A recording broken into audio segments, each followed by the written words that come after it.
The Purdue baseball team arrived in Gary, Indiana on Thursday morning and took to the field for its first practice at the U.S. Steel Yard, home of the Gary South Shore Railcats, in preparation of the NCAA tournament. It was a windy, overcast day that even saw a few raindrops as the temperature hovered in the low 50s. The Boilermakers had just 1 hour to get acclimated to their new surroundings, so they had to make the most of the little time that they had. Not only did the team take batting and fielding practice, but the Boilermakers also studied the field. They looked at the sight lines, took bounces off the outfield and backstop walls, and tested the foul lines in order to prepare for their game Friday night against Valparaiso. I mean, it's still nice. It's a nice stadium. The surface is great. I like taking ground balls on the surface. So it was a little bit of a gloomy day, so that didn't really help a whole lot. It's a nice ballpark. Obviously, we're going to draw a pretty good crowd this weekend. Taking BP today didn't look like the ball was going to travel very well. We'll see how that goes the rest of the weekend, but it's a very nice ballpark, and we're glad to be here.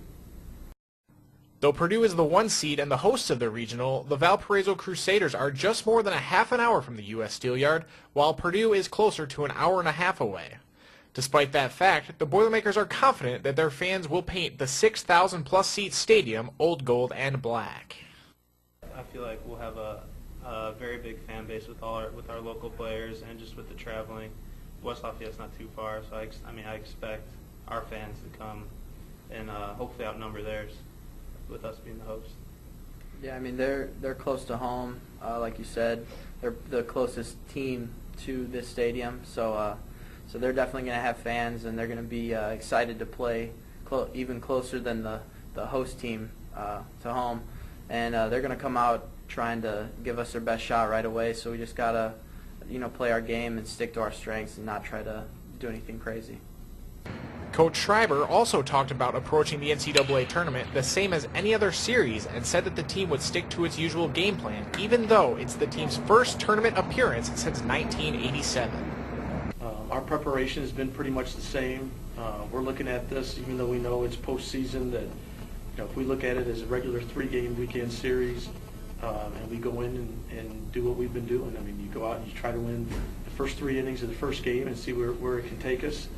But obviously, on a weekend series, it's important if you win a game on Friday, you're one step closer to winning that series, and I think that's the way we have to look at it. I'm just going to approach tomorrow just like any other Friday. You got to stay down in the zone, get ahead, let my defense do the work. I'm sure they're going to have some good hitters, and just got to play to my strengths, and hopefully the ball rolls our way. Despite the fact that the U.S. Steel Yard is known for having strong winds blowing in from the outfield, Coach Schreiber isn't too worried about how his team will handle the conditions. Well, we play in the biggest ballpark in the Big Ten, so I think we'll feel right at home. We're 408 to center and 340 down both lines, so this is right down our alley. The Boilermakers are set to take on Valparaiso at 8 p.m. Eastern Time on Friday. For Boilermaker All Access, I'm Matthew Staudt.